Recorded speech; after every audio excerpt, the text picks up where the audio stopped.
The 1950s were good to the GBW. Online business, especially paper, was still growing. The car ferries aggressively pursued Chicago Gateway traffic, filling the GBW's trains. Thanks to the track rebuilding program, a stronger, faster railroad was emerging. We were constantly in a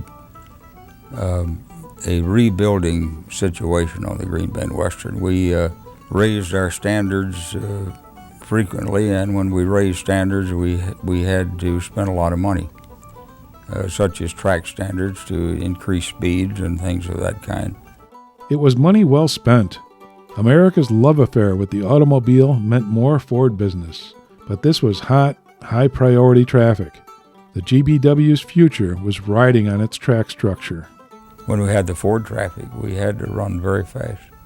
We had to make deliveries at East Winona by 1 a.m., and we would leave Norwood as late as 4 or 5 o'clock, so we had to really skip along. The highest legal maximum speed, 49 miles an hour. That was a point somewhat dimly noted in passing on different occasions when we were running hot Fords. What's the fastest you have run a locomotive on this railroad? I'm not going to say. Well, I can remember going close to 70 miles an hour on the Green Bend Western. What's the highest maximum speed you remember? 49. What's the fastest you've gone? 49.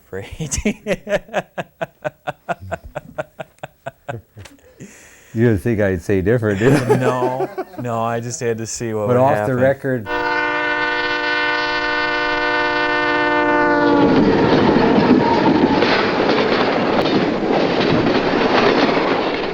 We made some speed runs between Blair and Maryland, and the conductor commented that those are the fastest runs that he'd ever experienced. And the last one, he finally called the two of us in and said, that's about enough of that.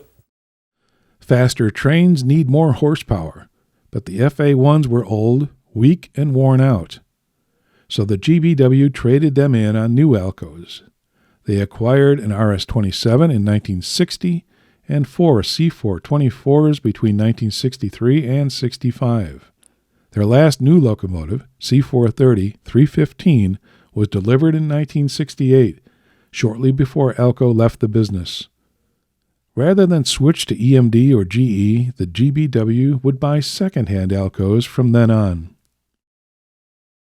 In 1962, Homer McGee retired, but the McGee era continued as his son succeeded him.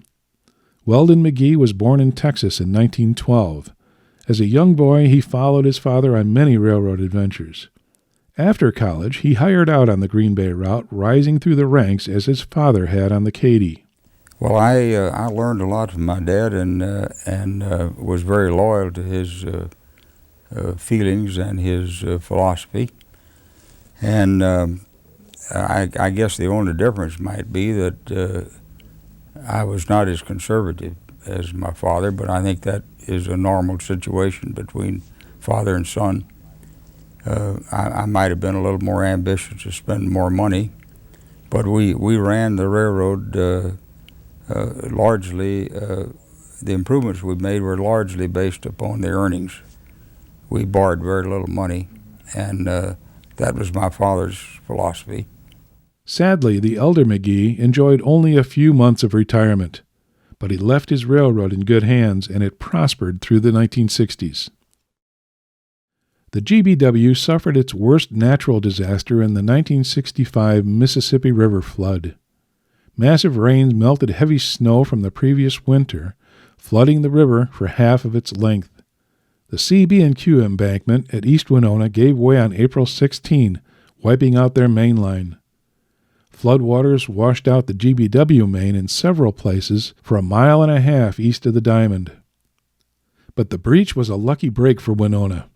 It slowed the river's rise, giving them more time to sandbag the city. The GBW main was out of service for almost 3 months. GBW trains detoured on the Milwaukee Road from Wisconsin Rapids to New Lisbon and La Crosse, where they interchanged with the Milwaukee and Burlington. Like many railroads, the GBW negotiated with the unions for longer interdivisional runs. In 1972, the crew change for trains 1 and 2 was moved from Wisconsin Rapids to Maryland. The West End crew began turning at East Winona, eliminating the layover at Winona. But trouble loomed on the horizon. Ford started shipping their auto parts in unit trains, which was more than the boats could handle. Offering an all-rail route through Chicago, the Grand Trunk Western and the Milwaukee Road won the coveted Ford business in 1973.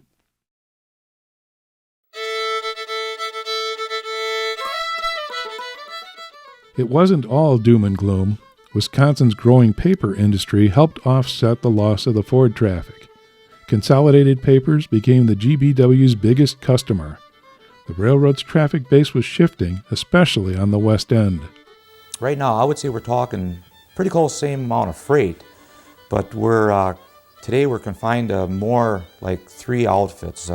Magnum Timber at Hickson, which is a chip outfit, Badger Mining as a sand company out of Taylor, Wisconsin, and Arcadia, Ashley Furniture.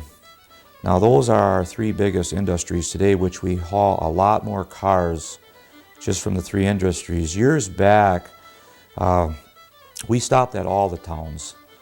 We stopped at, start right out Dexterville. A lot of these little towns were seasonal things like Dexterville, City Point, Maryland here, and then we'd stop at Hickston.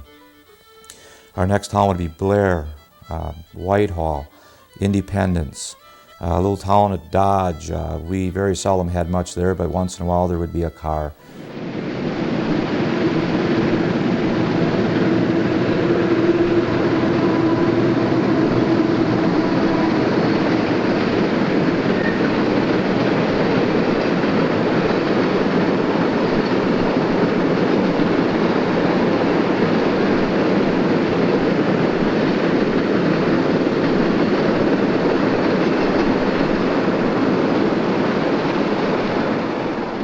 Years ago, every town out here, this is more known as farm towns, we always had fertilizer for Hickston, Blair, Whitehall, even Arcadia.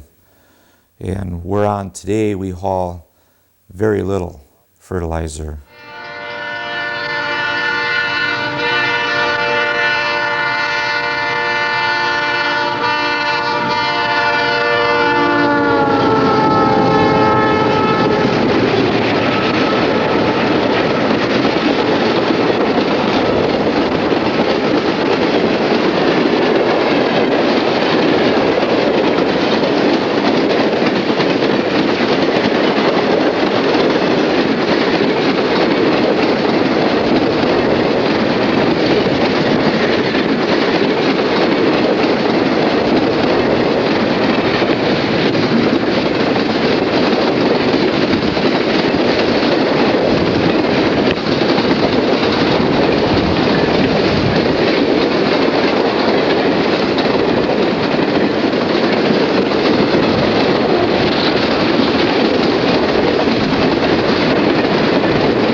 The GBW was still healthy, but the president felt their only hope for long-term survival was to become part of a larger system.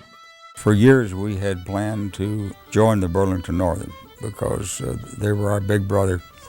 We filed a joint application with the Burlington in 1974 with the Interstate Commerce Commission.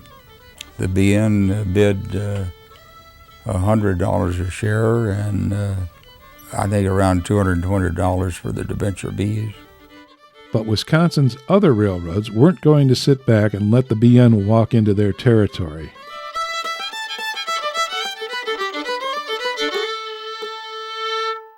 The Sioux Line, the Milwaukee Road, and the Chicago and Northwestern brought their objections to the ICC. They put together a counterproposal to buy the GBW, split some of it among themselves, and abandon everything else. Well, they'd cannibalize it, of course. Okay. Yeah. Were you uncomfortable? Segmented, yes. Were you uncomfortable with that? Oh, yes, I was thoroughly opposed to that. I don't think they were really serious about acquiring the railroad. They merely were trying to delay the Burlington Northern takeover.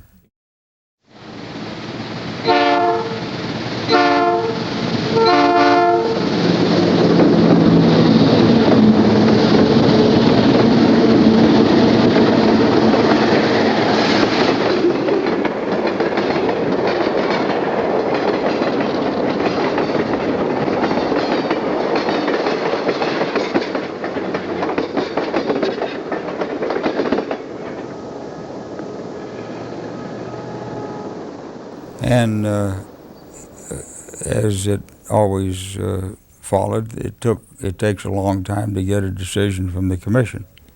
So it dragged out for over 2 years, and we had an escrow agreement of 2 years with the security holders. When the escrow agreement expired, we received bids from other companies, and that's when the stockholders became interested in a higher price, of course. The first interest we got in the railroad was of the Bray Corporation. The Bray Corporation was headed by a former employee of Itel, and they were all in car leasing business.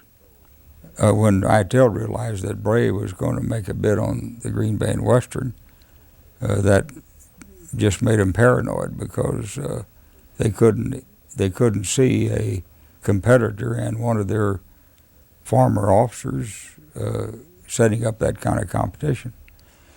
So that motivated Itel to make a very strong bid. Was it substantially higher than Bray? Substantially higher. $330 for the common stock and $325 for the debenture Bs.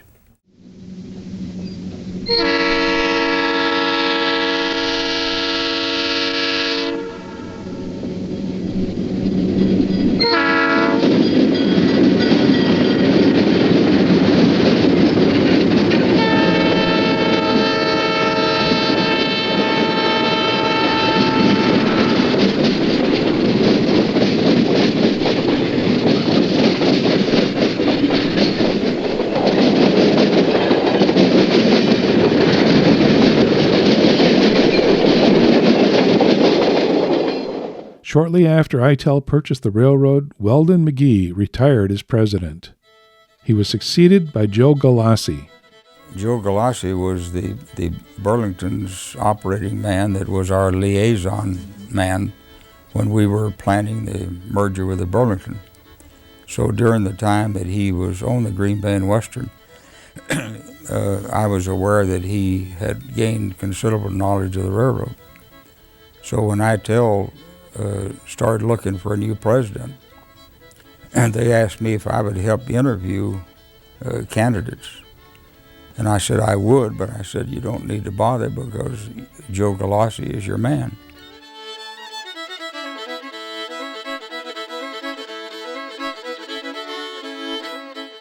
I mean, do you miss not working for the railroad?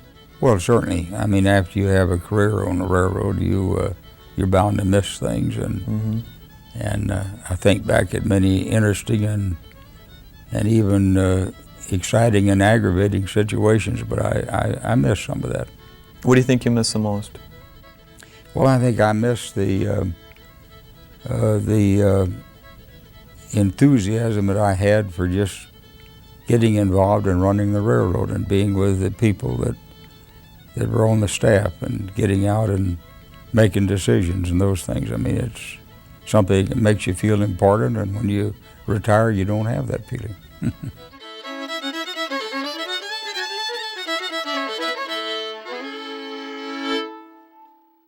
Itel purchased the GBW on October 12, 1978.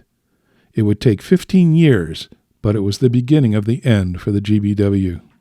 On my end, I never really noticed a big difference in any of the operating procedures, the way the locomotives were kept or maintained. until apparently Itel ran into money problems for whatever reason in the last few years. That's when I noticed the biggest change, Andy. It didn't, the maintenance wasn't done on the locomotives or the track. The locomotives weren't cleaned as often, if cleaned at all, and that was the change I did notice when Itel the last few years.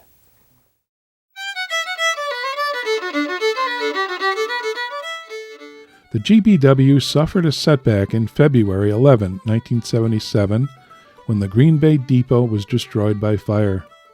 Built in 1897, the historic structure still contained the railroad's offices. For years, we worried about that old building. We had special inspections made every year to make sure that the wiring and heating and all that was good. So I had just arrived San Antonio, Texas for my winter vacation, and got a call that the depot was on fire. So I made arrangements to get back to Green Bay, which I did that evening.